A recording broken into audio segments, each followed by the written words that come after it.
నమస్కారం. న్యాయ సేవ కార్యక్రమానికి స్వాగతం. ఇవాల్టి మన అంశం ఆస్తి హక్కులు న్యాయ సహాయం. ఈ అంశంపై సలహాలు సూచనలు అందించడానికి మనతో పాటు ఉన్నారు 5వ మెట్రోపాలిటన్ మెజిస్ట్రేట్ రంగారెడ్డి జిల్లా కోర్టు శ్రీమతి ఎన్ మంజుల గారు, అలాగే న్యాయవాది సూరపల్లి శ్రీనివాస్ గారు. వారికి విలువైన సలహాలు సూచనలు స్వీకరిద్దాం. జడ్జి గారు, వీలునామా రాసేటప్పుడు ఎలాంటి జాగ్రత్తలు తీసుకోవాలి? ఆ వ్యక్తికి ఉండాల్సిన అర్హతలు ఏంటి? ఫస్ట్ వీలునామా అంటే ఏంటంటే ఒక వ్యక్తి తను హక్కు కలిగి ఉండి వేరొక వ్యక్తికి హక్కు ఎట్లా వస్తుంది అని చెప్పి రాసే పత్రం అన్నట్టు. అంటే ఫర్ ఎగ్జాంపుల్ ఇప్పుడు ఒకతనికి ఒక హౌస్ ఉంది, ఒక ల్యాండ్స్ ఉన్నాయి అనుకోండి. తదనంతరము అంటే ఒక వీలునామా అనేది అంతా కూడా తన after death of that person అన్నట్టు. అది ఫోర్స్లోకి వస్తుంది. నేను ఒక మెయిన్ ఇంపార్టెన్స్ ఆఫ్ దట్ వీలునామా అదొకటి. దాంట్లోకి రాసేటప్పుడు ఏంటంటే మనం ఇప్పుడు తను స్వార్జితమై ఉండాలి, అంటే ఆ ఆస్తిలో హక్కు తనకు కలిగి ఉండాలన్నట్టు. తను అవ్వకుండా తనకంటే ఆస్తి హక్కు ఉందా లేదా అని లేకుండా అతను వీలునామా రాసేందుకు అవకాశం లేదు. ఎప్పుడైనా ఆ పర్సన్ ఎలా ఉండాలి అంటే వాళ్ళకి స్వార్జితపు హక్కు అయి ఉండాలి, సౌండ్ మైండ్ లో ఉండాలన్నట్టు. అంటే మానసికంగా తను ఫిట్ కండిషన్ లో ఉండాలి. వీలునామా రాసేటప్పుడు ఇద్దరు సాక్షులు అనేది చాలా ఇంపార్టెంట్. ఎందుకంటే ఆ వీలునామా తన తదనంతరం ఫోర్స్ లోకి వస్తుంది కాబట్టి ఆ పర్సన్ చనిపోయాక మళ్ళీ పర్సన్ ఎవరికైతే రాసినారో ఒకరికి రాసుంటారు, మిగతా వాళ్ళ బ్రదర్స్ కానీ అంటే డాటర్స్ సన్స్ ఎవరైనా ఉన్నారనుకోండి, వీళ్ళకి ఒకరికే రాసినారు, లేదు అంటే మాకు దాంట్లో ఆస్తి వస్తుంది అని అనుకున్నప్పుడు అటెస్టార్స్ ఎవరైతే సాక్షి సంతకం చేసినారో వాళ్ళు దానికి లేదు, అతను మంచి కండిషన్లో ఉన్నప్పుడు ఆ వీలునామా రాశాడు, వీళ్ళ ఫేవర్గా రాశాడు అనేది వాళ్ళ యొక్క సర్టిఫై చేసేందుకు మాత్రం అటెస్టార్స్ కంపల్సరీ. అది తర్వాత దాంట్లో ఏంటంటే మనకి ఇప్పుడు వీలునామా రాసినప్పుడు ఫస్ట్ ఏదైతే ప్రాపర్టీ ఉంటుందో ఆ షెడ్యూల్ ఆఫ్ ద ప్రాపర్టీ అంటాం. అంటే తనకి హౌస్ ఉందనుకోండి, ఆ హౌస్ అంటే నా పలానా ఏరియాలో నాకు ఇల్లు ఉంది, ఆ ఇల్లుకి సంబంధించిన ఈ ప్రాపర్టీ అంతా కూడా నా మనమడికనో లేకపోతే నా కొడుక్కనో నా కూతురుకనో వీళ్ళకి చెందుతుంది నా మరణానంతరం అని రాయాలి. లేకుండా ఉంటే తన దగ్గర బ్యాంక్ డిపాజిట్స్ ఉన్నాయనుకోండి, అగ్రికల్చర్ ల్యాండ్స్ ఉన్నాయనుకోండి, అగ్రికల్చర్ ల్యాండ్స్ ఉంటే ఈ సర్వే నెంబర్లో ఇంత ఎక్స్టెంట్ ఆఫ్ ద ల్యాండ్ ఉంది, ఈ బౌండరీస్ ఇది ఉన్నాయి అంటే వీటన్నిటిని కూడా వీలునామాలో ఒక షెడ్యూల్ ప్రకారం వాళ్ళు ఫిక్స్ చేసేసుకోవాలి. షెడ్యూల్ ప్రకారం వాళ్ళు రాయాలి.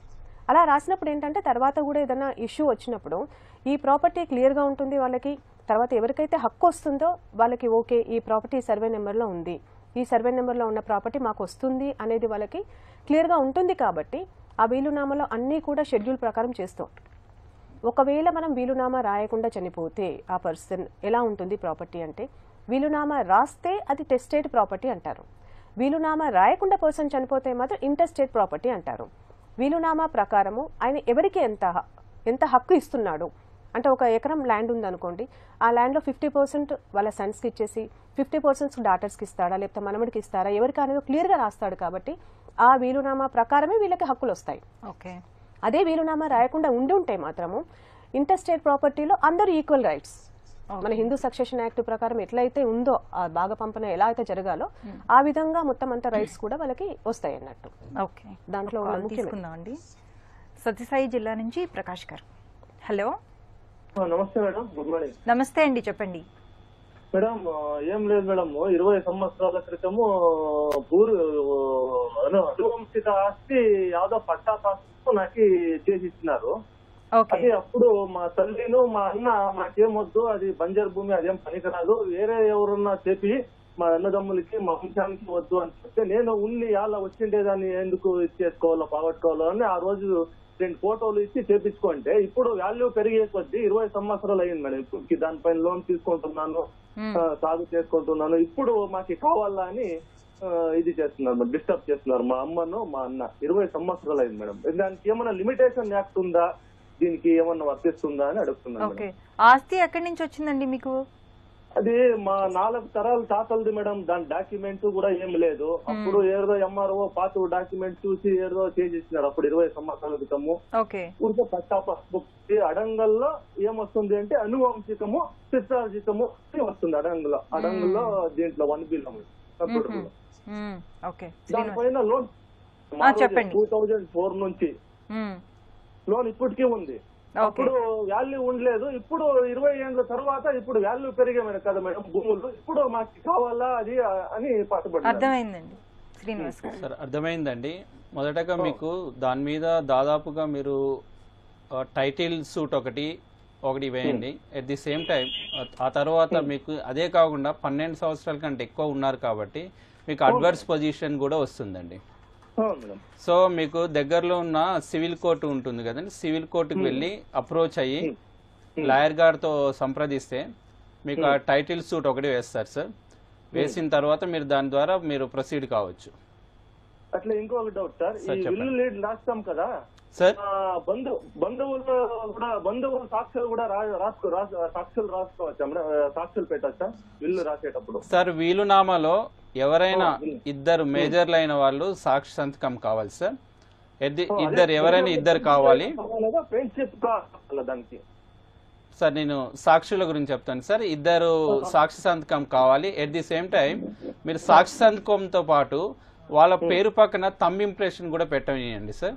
ఎందుకంటే మనకు ఒక్కొక్కసారి సాక్షి సంతకం మేము పెట్టలేదని ఒక వస్తుంది అప్పుడప్పుడు. మీరు థంబ్ ఇంప్రెషన్ పెట్టారనుకోండి, మనకు కూడా కోర్టులో కూడా రేపు ఏమైనా డిస్ప్యూట్స్ వచ్చినా కూడా మనకు ఈజీగా ఉంటుందండి. సో ఆ విధంగా ఈజీగా ఉంటుంది. మీరైతే దగ్గర ఉన్న అడ్వకేట్ ద్వారా సంప్రదించండి. మీరు ఆ టైటిల్ సూట్ ఒకటి వేయించండి. శ్రీనివాస్ గారు, మీరంటే ఇప్పుడు బంధువుల యొక్క సిగ్నేచర్ పెట్టొచ్చా అని చెప్పేసి అని అంటున్నారు అటెస్టార్స్ గా. అవునండి, చెప్పండి. అంటే ఏంటంటే ఇప్పుడు మీ భార్య ఒకవేళ పెట్టాలి అని అనుకుంటే మాత్రము అక్కడ సంతకంలో ఆమెకి తర్వాత అంటే ఒక భర్త చనిపోయిన తర్వాత లేకపోతే ఆమె కూడా దాంట్లో ఆస్తి హక్కు వస్తుంది అని అనుకున్నప్పుడు మాత్రము వాళ్ళు అటెస్టార్ గా పనికిరారండి. దాంట్లో హక్కు కలిగి ఉండకూడదు. ఓకే, వేరే పర్సన్స్ ఎవరైనా బంధువులు అంటే వేరే వాళ్ళు పెట్టుకోవచ్చు. వాళ్ళ మేనమామలు అంటే వీళ్ళకి రాదు కాబట్టి బ్లడ్ రిలేషన్ అంటే ఆ ప్రాపర్టీలో వీళ్ళకి ఏ రైట్ ఉండకూడదు. ఓకే, తర్వాత సబ్సిక్వెంట్ గా కూడా ఏ రైట్ ఉండకూడదు. అట్లాంటి వాళ్ళని మనం అటెస్టార్స్ గా తీసుకోకూడదు. కానీ ఎనీ పర్సన్ అక్కడ మనం మేజర్ అయ్యి ఉంటే అట్లా ఉన్న వాళ్ళు ప్రతి ఒక్కరు కూడా అటెస్టార్ గా మనము సిగ్నేచర్ పెట్టొచ్చు. మరి మరొకటి ఏంటంటే సాక్షి సంతకం దాదాపుగా 18 సంవత్సరాల ఏజ్ ఎవరైతే ఆస్తుందో వాళ్ళకంటే తక్కువ ఉన్న వాళ్ళతో పెట్టేయడం మంచిది మేడం. ఎందుకంటే ఫ్యూచర్ లో డిస్ప్యూట్స్ వచ్చినప్పుడు వీళ్ళు ఉండరు. ఎవరైతే ఏజ్ ఎక్కువ ఉంటారు కదా, 60-70 సంవత్సరాలు వాళ్ళు ఉండరు. దాదాపుగా తక్కువ ఏజ్ ఉన్న వాళ్ళు వస్తే ఫ్యూచర్ లో 20-30 సంవత్సరాల డిస్ప్యూట్స్ వచ్చినా వీళ్ళు సాక్షి చెప్పడానికైనా వస్తారు. మనం ఏమనుకుంటాం అంటే వేరే వాళ్ళతో పెద్దవాళ్ళతో పెట్టిస్తే ఉంటుంది అనుకుంటాం. చట్టం ప్రకారం 18 సంవత్సరాలు దాటాలి. మరొకటండి, తప్పకుండా థంబ్ ఇంప్రెషన్ ఒకటి పెట్టండి. సంతకం వస్తుంది, దాని పక్కన థంబ్ ఇంప్రెషన్ పెడితే మనకు కోర్టులో కూడా రేపు ఏమైనా తగాదాలు వచ్చినప్పుడు ఈజీగా ఉంటుంది ప్రూవ్ చేయడం. అంటే ముందు ఒక క్వశ్చన్ అడిగినాడు తను, వాళ్ళ మదరు వాళ్ళ బ్రదరు ఇప్పుడు నాకు ఫస్ట్ ప్రాపర్టీ వద్దన్నారు కానీ ఇప్పుడు వచ్చేసి మాకు అడుగుతున్నారు అని. వాళ్ళ దాంట్లో ఏంటంటే యాన్సెస్ట్రల్ ప్రాపర్టీ. అది యాన్సెస్ట్రల్ ప్రాపర్టీలో ఇతనికి ఎంత హక్కు అయితే ఉంటుందో వాళ్ళ ఫాదర్ చనిపోయిన తర్వాత వాళ్ళ మదర్కి వస్తుంది, వాళ్ళ బ్రదర్కి వస్తుంది. ఎప్పుడైనా అంటే మనకి ఈ రోజులలో అంటే ఇప్పుడు ఏంటంటే ల్యాండ్స్ వాల్యూ అంతా కూడా హైక్ అయిపోయింది. ఒకప్పుడు వద్దనుకున్న ప్రాపర్టీస్ అన్ని కూడా ఇప్పుడు వాల్యూస్ పెరగడం వల్ల మాకు కావాలనుకుంటున్నారు. ఎవరైతే ఫస్ట్ వద్దు అని అంటున్నారో మా ప్రాపర్టీ దాంట్లో మాకు అవసరం లేదు మీరే చూసుకోండి అని అనుకున్నప్పుడు వాళ్ళు ఒక రిలింక్విష్ డీడ్ అనేది రాయించుకోవాలి వాళ్ళతోటి. అలా రాయించుకున్నప్పుడు మాత్రమే వాళ్ళకి హక్కు రాదు. అంటే వాళ్ళ హక్కులు వాళ్ళకి వదిలేసినారు, వదిలేయకుండా ఉన్నంత వరకు ఫ్యూచర్ లో ప్రాబ్లం రాకుండా ఉండాలి అంటే రిలింక్విష్ డీడ్ రాయించుకోవాలి. అలా అవ్వలేదు అని అనుకుంటే మాత్రము వాళ్ళకి కంపల్సరీ దానికి 12 years తర్వాత అయినా వాళ్ళకి హక్కు ఉంటుంది కాబట్టి హక్కు వస్తుందండి. 12 సంవత్సరాల తర్వాత ఏంటంటే వాళ్ళు ఒకటి ఎస్టాబ్లిష్ చేసుకోవాలి. అంటే మాకు తెలియదు చేసింది అంటే వేరే దగ్గర ఉన్నాము మేము, వీళ్ళు లోకల్లో ఉన్నారనుకోండి, లోకల్లో ఉన్న వాళ్ళకి ఐడియా ఉంటుంది. కానీ అనువంశికం అనే వస్తున్నప్పుడు ఆ దానికి మనకు అక్కడ పట్టాకాలంలో దానికి అక్కడ పొసెసర్ కాలంలో వీళ్ళు ఉన్నా కానీ అలా చూపించినప్పుడు ఏంటంటే వీళ్ళు వాళ్ళకు యాన్సెస్ట్రల్ ప్రాపర్టీ కాబట్టి వాళ్ళ మదర్ కి వస్తుంది, వాళ్ళ బ్రదర్ కి వస్తుంది. ఒకటి మేడం, ఎప్పుడైనా వీల్నామా అనేది తప్పకుండా రాయాలి మేడం. రాయకుంటే ఏమవుతుందంటే ఎవరైనా మరణించిన తర్వాత డిస్ప్యూట్స్ వస్తాయి. ఆ తర్వాత మనం లీగల్ హెయిర్ సర్టిఫికేట్ వేయడం ఇలాంటి అవుతుంది. కాబట్టి ఇంకోటి ఏంటంటే మేడం, ఆస్తిలో చాలా మంది ఏమనుకుంటారు అంటే ఆస్తి అంటే కేవలం భూమి అని ఇలా అనుకుంటారు. ఆస్తిలో 2 రకాలు మీకు తెలుసు, స్థిరాస్తి, చరాస్తి అని ఉంటుంది మేడం. స్థిరాస్తులలో భూములు, బిల్డింగ్లు వస్తాయి. ఖమ్మం నుంచి మాధవి గారు. హలో, నమస్కారం మేడం. నమస్తే అండి, చెప్పండి. మా అమ్మగారు వయసు 80 సంవత్సరాలు అండి. ఓకే. మా అమ్మకి 2 సంతానం అండి, అన్నయ్య నేను అండి. అమ్మని అన్నయ్య చూస్తలేదండి. అమ్మ దగ్గర 5 ఎకరాల పొలం ఉన్నదండి. ఓకే. అన్నయ్య మాధవి గారు మీ వాయిస్ బ్రేక్ అవుతోందండి. మీ అమ్మగారికి ఎంత ఆస్తి ఉందండి? రాసిందండి. అందుకేమో డాక్యుమెంట్లు ఉండిపోయినాయండి. అయినా పేపర్ లో అనౌన్స్మెంట్ ఇవ్వకుండానే నేను పొలం రాయించేసుకున్నానండి. అమ్మని నేనే చూసుకుంటున్నానండి. ఇప్పుడు ఆ అమ్మ ఏమో డాక్యుమెంట్లు లేదు, అమ్మకి హెల్త్ బాగుంటుంది లేదండి, పొలం అమ్ముదామంటేనేమో అండి అప్పుడు వాళ్ళు లింక్ డాక్యుమెంట్ కావాలి అంటున్నారండి. ఓకే. దానికి ఇప్పుడు అంటే అన్నయ్య స్త్రీ పురుష సంతానానికి అనే తాత రాసాడండి, అమ్మకి కట్నం ఇచ్చిందండి అది. ఇప్పుడు అది నాకు చెల్లుద్దండి, నేను అమ్ముదామంటేనేమో లింక్ డాక్యుమెంట్లు లేవంటున్నారు. అది లింక్ డాక్యుమెంట్ పేపర్ అనౌన్స్మెంట్ ఇవ్వకుండానే నేను రాయించుకున్నానండి. ఇప్పుడు లింక్ డాక్యుమెంట్ కావాలంటున్నారండి. ఓకే శ్రీనివాస్ గారు. మమ్ ఇది మొదటగా మీది రిజిస్ట్రేషన్ అయిందా అండి? అవునండి. రిజిస్ట్రేషన్ అయిన తర్వాత లింక్ డాక్యుమెంట్స్ మీ దగ్గర లేవంటున్నారు. అన్నయ్య దగ్గర ఉండిపోయినాయండి. అన్నయ్య దగ్గర మీరు మరి అతన్ని అప్రోచ్ అయ్యి మీరు తీసుకోకపోయారా? నా దగ్గర లేవు అంటున్నారండి. అంటే నాకు రాసిన వాళ్ళని అమ్మాయి ఇంకా లేవు అంటున్నారండి. ఓకే, మీరు ఒక పని చేయండి మేడం, మీరు డిక్లరేషన్ టైటిల్ ఉంటుంది కదా, ఒక సూట్ వేయండి. Declaration of title, declaration of title వేసినప్పుడు మనకు కోర్టు ద్వారా డిక్లరేషన్ ఆఫ్ టైటిల్ సూటు మనకు డిక్లేర్ చేసినప్పుడు ఇప్పుడు మీరు దానికి ఆస్తికి హక్కుదారు అవుతారు.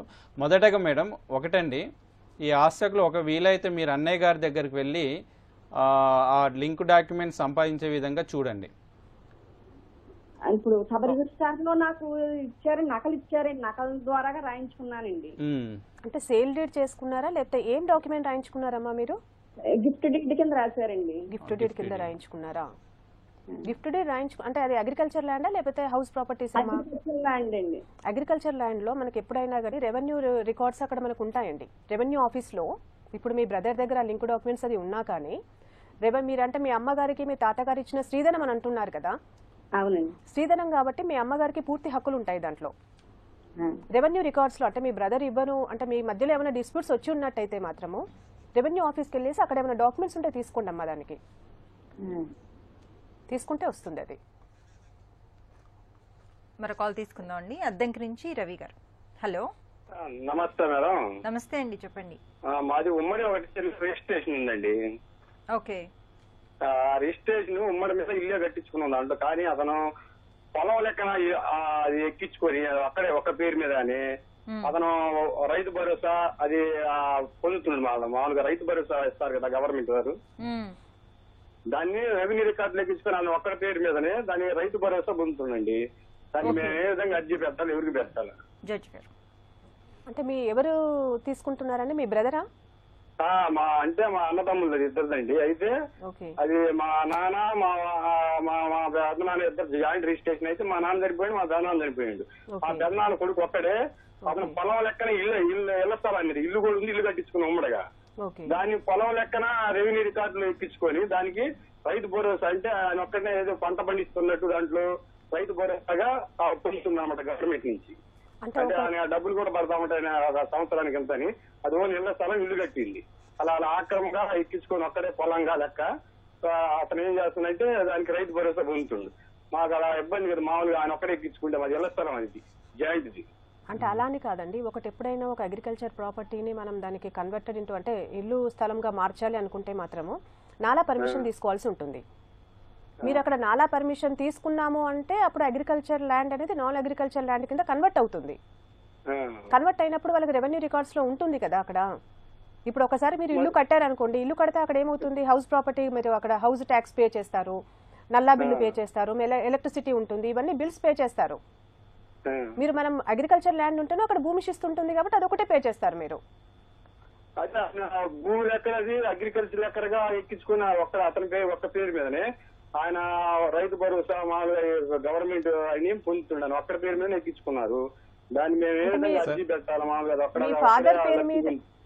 మీ ఫాదర్ది మీ పెద్దనాన్న పేరు మీద ఉన్నప్పుడు అది ఎలా ఉండేనండి ప్రాపర్టీ? అది జాయింట్ అండి. మా నాన్నది అగ్రికల్చర్ ల్యాండ్ గా ఉండేనా? పాస్బుక్స్ అవి ఉన్నాయా మీకు? పాస్బుక్స్ ఉన్నాయా? ఇళ్ల స్థలం కాబట్టి పాస్బుక్ లేవండి. మామూలు జాయింట్ ఇళ్ల స్థలం రిజిస్ట్రేషన్ ఉంది. ఓకే. అతను ఒక్కడు ఏంటంటే పాస్బుక్ లో ఎక్కించుకొని దాన్ని రెవెన్యూ రికార్డులో ఎక్కించుకొని పార్టీషన్ సూట్ వేసుకోండి. మీరు పార్టీషన్ సూట్ వేసుకోండి. ఒకసారి పార్టీషన్ సూట్ వేసుకున్నారు అని అంటే అక్కడ ఇవన్నీ కూడా వస్తాయి ఫ్యాక్ట్స్.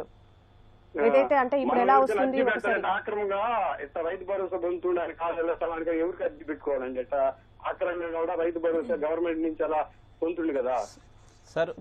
మొదటగా ఇక్కడ రైతు భరోసా కానీ రైతు బంధు వచ్చినంత మాత్రాన ఆ ల్యాండ్ వాళ్ళేదని ఏం లేదండి.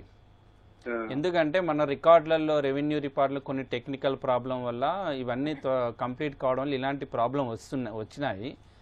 మీరు మొదటికి ఏమైనా చిన్న చిన్న ప్రాబ్లం ఉంటే దగ్గరలోని ఎంఆర్ఓ కానీ ఆర్డీఓ కానీ అప్రోచ్ కావచ్చు. కాదు పార్టీషన్లో ప్రాబ్లం ఉంది, నాకు ఇంత ల్యాండ్ రావాలన్నప్పుడు మీరు సివిల్ కోర్టుని సంప్రదించండి. ధరణిలో వచ్చినంత మాత్రం మొత్తం వాళ్ళదని కాదండి. మరి కాల్ తీసుకుందాం అండి. గుంటూరు నుంచి స్వాతి గారు. హలో హలో స్వాతి గారు చెప్పండి. మేడం నమస్తే మేడం. నమస్తే అమ్మా. మేడం మా అక్కయ్య వాళ్ళకి మ్యారేజ్ అయింది మేడం. వాళ్ళకి 2 అన్నదమ్ములు. అయితే మా మామగారు ఆస్తి పంపకాలు చేయలేదు. సడన్ గా మా బావగారు చనిపోయారు. ఇప్పుడు నేను ఇవ్వను, నా ఇష్టం వచ్చినప్పుడు ఇస్తాను అని వెయిట్ చేపిస్తున్నారు వాళ్ళని. ఇప్పుడు వాళ్ళకేమో గడవాలన్న కూడా ఇబ్బందిగా ఉంటుంది. అంటే ఆస్తి పంచండి అంటే నా కొడుకే లేడు, నా ఇష్టం వచ్చినప్పుడు నేను పంచుతాను మీకేంటి అంటున్నారు. దానికి ఏమైనా ప్రాబ్లం సొల్యూషన్? పిల్లలు ఉన్నారమ్మా మీ సిస్టర్ కి? 2 ఉన్నారు మేడం, బాబు పాప. ఆ ప్రాపర్టీ అంటే వాళ్ళ మామగారి యొక్క స్వాధీనమా లేకపోతే వాళ్ళ నాన్నగారి నుండి వచ్చింది మేడం ఆయనకి? వాళ్ళ నాన్నగారి నుంచి వచ్చింది. అంటే ఇప్పుడు వీళ్ళకి మీ ఎప్పుడైతే భర్త చనిపోతాడో, భర్త చనిపోయిన తర్వాత దాంట్లో ఆయన షేర్ అయితే ఎంతైతే వస్తుందో, ఇప్పుడు వాళ్ళ భర్త బతికున్నప్పుడు వాళ్ళ నాన్నగారి దగ్గర నుంచి ఎంతైతే షేర్ వస్తుందో ఆ షేర్ వాళ్ళ భార్యకి వాళ్ళ పిల్లలకు వస్తుందమ్మా. అంటే ఇప్పుడు ఇవ్వము అంటున్నారు మేడం. పార్టీషన్స్ అంటే వాళ్ళు ఇవ్వము, మీకు ఇబ్బంది ఉంది అని అనుకున్నప్పుడు మీరు పార్టీషన్ సూట్ వేసుకోవచ్చమ్మా. అంటే వాళ్ళ పిల్లలు ఉన్నారు కాబట్టి సూట్ వేసుకోండి. సివిల్ కోర్టుకి వెళ్ళేసి ఒకటి పార్టీషన్ సూట్ వేసుకోండి. లేదు అంటే కుటుంబము అంటే ఫ్యామిలీ మధ్యలో డిస్ప్యూట్స్ రాకుండా ఉండాలి అనుకున్నప్పుడు ఒకసారి ఇంకా మాట్లాడుకోండి. అది లేకుండా ఉంటే మాత్రం పార్టీషన్ సూట్ వేసుకోవచ్చమ్మా. ఇచ్చే విధంగా లేకుంటే మీరు సివిల్ కోర్ట్ మీ ఏరియాలో ఉన్న సివిల్ కోర్టుని సంప్రదించండి. ఎందుకంటే ఇది మొదటగా మాట్లాడి చూడండి. ఇది కుటుంబ సభ్యుల మధ్య తగదా కదా, అంతే. లేక ఇంకా అప్పటికి కూడా మీకు ఇవ్వలేదంటే మీరు దగ్గరలో సివిల్ సూట్ వేయండి, దానికి పరిష్కారం ఉంటుందండి. దాని ప్రకారం వస్తుందండి. మన సక్సెషన్ యాక్ట్ ప్రకారం అవి చూస్తారు, మొత్తం చూసి దాని ప్రకారం మీకు ఎంత వాటా వస్తుందో అంత వస్తుందండి. మేడం ఇంకోటి, ఇక్కడ బ్యాంకులలో కొందరు నామినీ పేరు రాస్తారండి. ఈ విషయం ఒకటి, నామినీ అన్నంత మాత్రం అతనికి మొత్తం పోదండి. చాలా మంది అంటారు నామినీ అనేది, ఇప్పుడు వాళ్ళకు మన లీగల్ హెయిర్స్ ఎందరు ఉన్నారో నామినీ డబ్బులు తీసుకుంటారు, ఆ తర్వాత లీగల్ హెయిర్స్ పంచవలసిన బాధ్యత మాది. కేవలం నామినీ ఉన్నంత మాత్రం అవన్నీ డబ్బులన్నీ నామినీకి వెళ్తుందని ఒక మిస్కాన్సెప్ట్ ఒకటి ఉంది. అది కాదండి. నామినీ అనేది ఓన్లీ ట్రస్టీ లాగా, తర్వాత అతనికి ఎవరైతే లీగల్ హెయిర్స్ ఉన్నారో వాళ్ళందరికీ. ఇప్పుడు ఈ కేసులో మేడం అదే వీల్నామా రాస్తే ఈ ప్రాబ్లం ఉండకపోతుంది. అంతే, వీల్నామా యొక్క ఇంపార్టెంట్. వీల్నామా రాసి మీరు రిజిస్టర్ చేసి ఇంకా బాగుంటుందండి. సరే వీల్నామా మ్యాండేటరీ అయితే కాదు రిజిస్ట్రేషన్, బట్ వీల్నామా రిజిస్ట్రేషన్ చేస్తే మాత్రము బాగుంటుంది, ఇంకా ఎక్కువ ఎలాంటి డిస్ప్యూట్స్ రాకుండా ఉంటుంది. మరి కాల్ తీసుకుందాం అండి. శ్రీనివాస్ గారు నల్గొండ నుంచి. హలో శ్రీనివాస్ గారు నమస్తే అండి, చెప్పండి. నమస్తే మేడం, చెప్పండి. నల్గొండ నుంచి మాట్లాడుతున్నాను. ఓకే మేడం, ఇంతకుముందు తాతల నుంచి మేము అంటే సభ్యలో 6 ఎకరాలు 5 గుంటలు మేము సభ్యలో ఉన్నాం అన్నమాట. ఓకే. అంటే రిజిస్ట్రేషన్ ప్రకారంగా 5 ఎకరాల 5 గుంటలే రిజిస్ట్రేషన్ అయింది, ఎకరం 5 గుంటలేమో రిజిస్ట్రేషన్ కాలేదు. అంటే ఫాలోలో వేరే పేరు మీద ఉన్నది. అయితే ఏదైందంటే ఇంతకుముందు మేము మాకు సంబంధించింది అప్పుడు ఏమనంటే అది ఎవరి ప్రాపర్ లో వాళ్ళే ఉండరు. అంటే వీళ్ళ ఎకరం 26 గుంటలేమో వాళ్ళ పేరు మీద పోయింది, వీళ్ళ ఎకరం 5 గుంటలేమో వాళ్ళ మీద ఉన్నది, వేరే పార్టీ అదర్ పార్టీ వాళ్ళు. అయితే వీళ్ళకి ఏంటంటే వాళ్ళు 4-5 కుటుంబాలు కలిసి వీళ్ళ మీద దాడి చేసి మాదే అది ల్యాండ్ మీకు లేదు అని చెప్తుంది. అయితే తాతల లాంటి 3 తరాల నుంచి వీళ్ళే చేస్తున్నారు అన్నమాట. 3 తరాల నుంచి కబ్జాలో వీళ్ళే ఉన్నారు, రిజిస్ట్రేషన్ మాత్రం వాళ్ళ పేరు మీద ఉన్నారు. అయితే రిజిస్ట్రేషన్ ఇంతకు ముందు నుంచి అట్నే ఉన్నది అన్నమాట. అదే దాని గురించి మేడం సార్ జరగాలి. ఓకే, ఇప్పుడు 5.5 ఎకరాలు మాత్రమే రిజిస్ట్రేషన్ అయింది అన్నారు, ఇంకో ఎకరన్నర ఎంతో రిజిస్ట్రేషన్ అవ్వలేదు అని చెప్పారు కదా. వేరే సర్వే నెంబర్ లో వీళ్ళ కేసు మీద ఎకరం 26 ఆ రిజిస్ట్రేషన్ అవ్వని ల్యాండ్ లో ఎవరు కబ్జాలో ఉన్నారండి? వీళ్ళే ఉన్నారు. వీళ్ళే ఉన్నారు. ఓకే జడ్జి గారు, ఇప్పుడు మీరు ఏంటంటే వాళ్ళకి ఫస్ట్ ఈ రిజిస్ట్రేషన్ అనేది 5 acres ఉంది కదండి, రిజిస్ట్రేషన్ ఎవరి పేరు మీద ఉంది? ఇప్పుడు ఎవరైతే కబ్జాలో ఉన్నారా వాళ్ళ పేరు మీద రిజిస్ట్రేషన్ ఉందా, లేకపోతే మీరు అదర్ పార్టీ అంటున్నారు కదా వాళ్ళ పేరు మీద ఉందా? ఈ ఎకరం 5 గుంటలేమో వేరే పార్టీ మీద ఉన్నది వాళ్ళ పేరు మీద. ఓకే. అయితే ఈ వీళ్ళ పేరు మీద ఏంటంటే ఇంకో సర్వే నెంబర్లోనే ఎకరం 29 గుంటలు వేరే పేరు మీద ఉందండి. అది సరైన రికార్డులో ఏముందంటే వాళ్ళు అన్సైన్ చేసి వాళ్ళు వాళ్ళ పేరు మీద ఎక్కిస్తారు. ఎవరి పేరు మీద అంటే అదర్ పార్టీ వాళ్ళ మీద వేరే పేరు మీద ఎక్కించుకున్నారు. వీళ్ళదేమో భూమి కబ్జాలో వీళ్ళు లేరు. అది ఎకరం 29 గంటలు 19 గుంటలు వీళ్ళ పేరు మీద ఉంది. 5 ఎకరాలు ఎవరి పేరు మీద ఉందండి? 5 ఎకరాలు ఎవరి పేరు మీద ఉంది? ఇది పిచ్చా పేరు 4 ఎకరాల 26 గుంటలు పిచ్చా పేరు మీద ఉంది. ఓకే. అంటే మీరు పార్టీ నేమ్ చెప్తే దానికి అలానే కాదు, కానీ ఇప్పుడు ఎవరి గురించి అయితే మీరు అడుగుతున్నారో కబ్జాలో ఉన్నారని అంటున్నారు కదా, ఇప్పుడు కబ్జాలో ఉన్న అతని పేరు మీదనే 5 ఎకరాలు ఉందా, లేకపోతే ఇప్పుడు మీరైతే అదర్ పార్టీ అని అంటున్నారో? 5 ఎకరాల 35 గుంటలు మొత్తం ఉంది ల్యాండ్. ఓకే. అయితే 4 ఎకరాల 26 గుంటలు మాత్రమే వీళ్ళ పేరు మీద కబ్జాలో మొత్తం ఉన్నారు. కానీ ఎకరం 4 ఎకరాల 24 గుంటలు వీళ్ళ పేరు మీద రిజిస్ట్రేషన్ అయింది. మిగతాయేమో వేరే వాళ్ళ మీద ఉంది. ఓకే. అంటే ఆ వేరే వాళ్ళ పేరు మీద రిజిస్ట్రేషన్ ఉంది, వేరే వాళ్ళ పేరు మీద ఇలా ఎకరం 25 గుంటలు ఉంది, కానీ వీళ్ళ కబ్జాలో ఉన్నారని అంటారు మీరు? వీళ్ళు కబ్జాలో లేరు. ఆ ప్రాపర్టీలో కూడా మీరు కబ్జాలో లేరా? ఎకరం 19 గుంటలేమో కబ్జాలో లేము, మా పేరు మీద ఉన్నదన్నమాట. ఎకరం 19 గుంటలు, ఎకరం 5 ఎకరాల 35 గుంటల్లో మేము కబ్జాలో ఉన్నాం. కానీ 4 ఎకరాల 24 గుంటలు మాత్రమే రిజిస్ట్రేషన్ అయింది, వేరే వాళ్ళ పేరు మీద ఉన్నదన్నమాట. ఓకే. ఇప్పుడు ఏమైనా సమస్య వచ్చిందండి మీకు? అయితే వాళ్ళు ఏంటంటే 5-6 కుటుంబాలు కలిసి వీళ్ళ ఒక్కళ్ళే కుటుంబం మీద వాళ్ళు దాడి చేస్తారు అనమాట. దాడి చేసి మాదే పొలం అని చేస్తారు అనమాట. ఏది 5 ఎకరాలు వాళ్ళదే పొలం అని అంటున్నారా?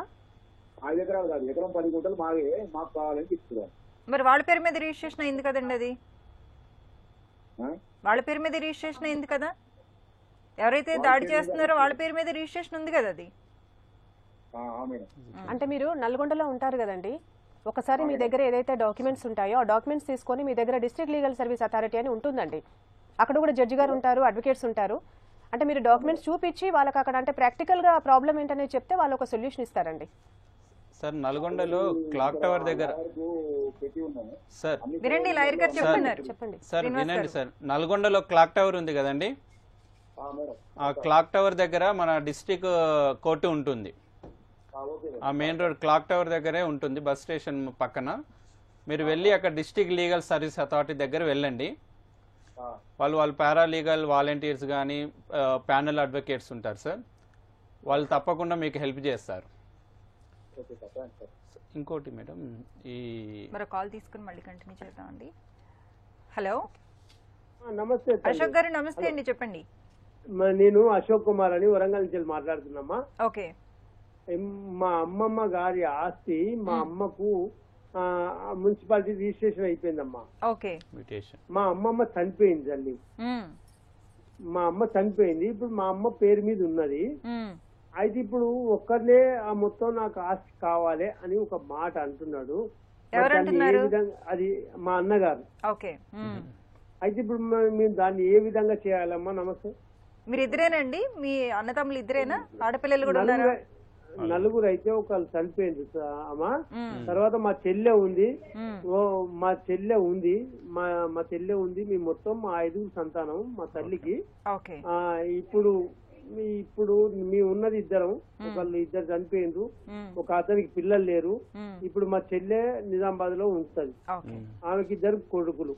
అర్థమైందండి సార్. మీకు మీ ఆస్తిలో మీకు భాగం వస్తుందండి. ఇప్పుడు మీకే కాదు, మీకు మొత్తం 4 అన్నారు కదండి, దాంట్లో ఒకరు చనిపోయారు కదా, చనిపోయిన వాళ్ళ పిల్లలు కూడా వస్తుంది. మీకు అందరికి భాగాలు వస్తాయండి. ఆయన మీ అన్నయ్య గారు నేను ఇవ్వను అనడానికి హక్కు లేదు. ఫస్ట్ సార్ ఒక చిన్న రిక్వెస్ట్ సార్, చెప్పండి. అయితే ఇప్పుడు ఏది పిల్లలు లేని అతనికి కూడా భాగం పోతుందా సార్?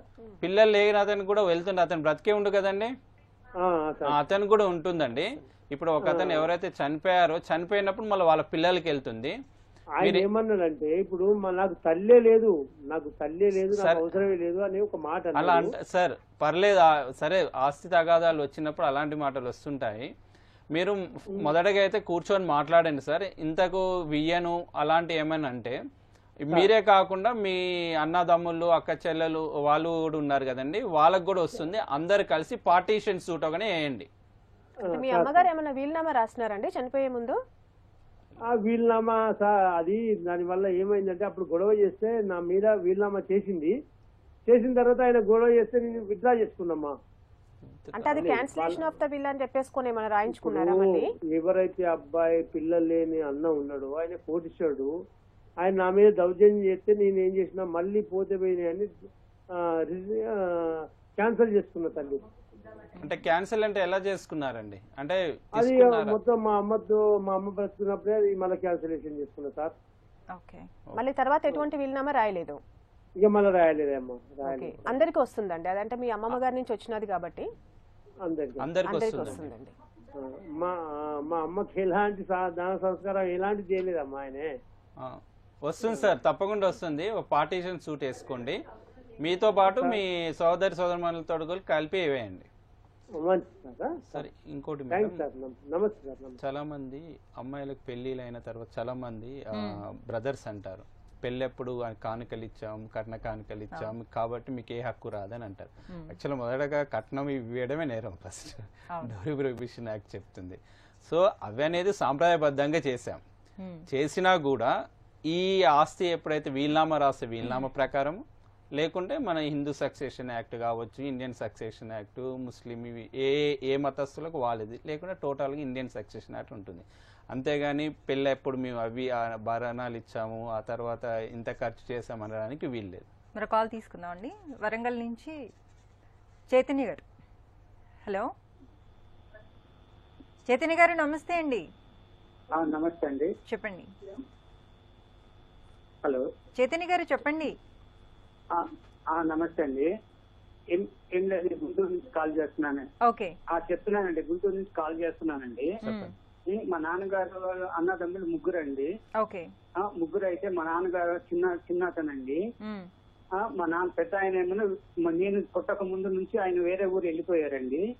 మా నాన్నగారు ఇంకో మధ్యలో ఆయన, మా నాన్నగారు చిన్న ఆయన అండి. మధ్యలో మా నాన్నగారు పెద్దనాన్న ఉంటారండి, మధ్యలో ఆయన కూడా చనిపోయాడండి. ఆయనకి పిల్లలు ఎవరు లేరు. ఆయన నన్ను తీసుకొని పెంచుకున్నారండి, కానీ రాతపూర్వకంగా ఏం జరగలేదు. ఆయనకి మన 1 ఎకరం పొలం ఉందండి, 1 ఎకరం పొలం ఉంది ఆయనకి. తర్వాత ఆయన మా పెద్దనాన్న ఇద్దరు చనిపోయారండి, ఇద్దరు చనిపోయారు. ఇప్పుడు మా నాన్నగారు ఒక ఆయన ఉన్నారండి. మా నాన్నగారికి ఆస్తులు అట్లాంటివి ఏమి లేవండి.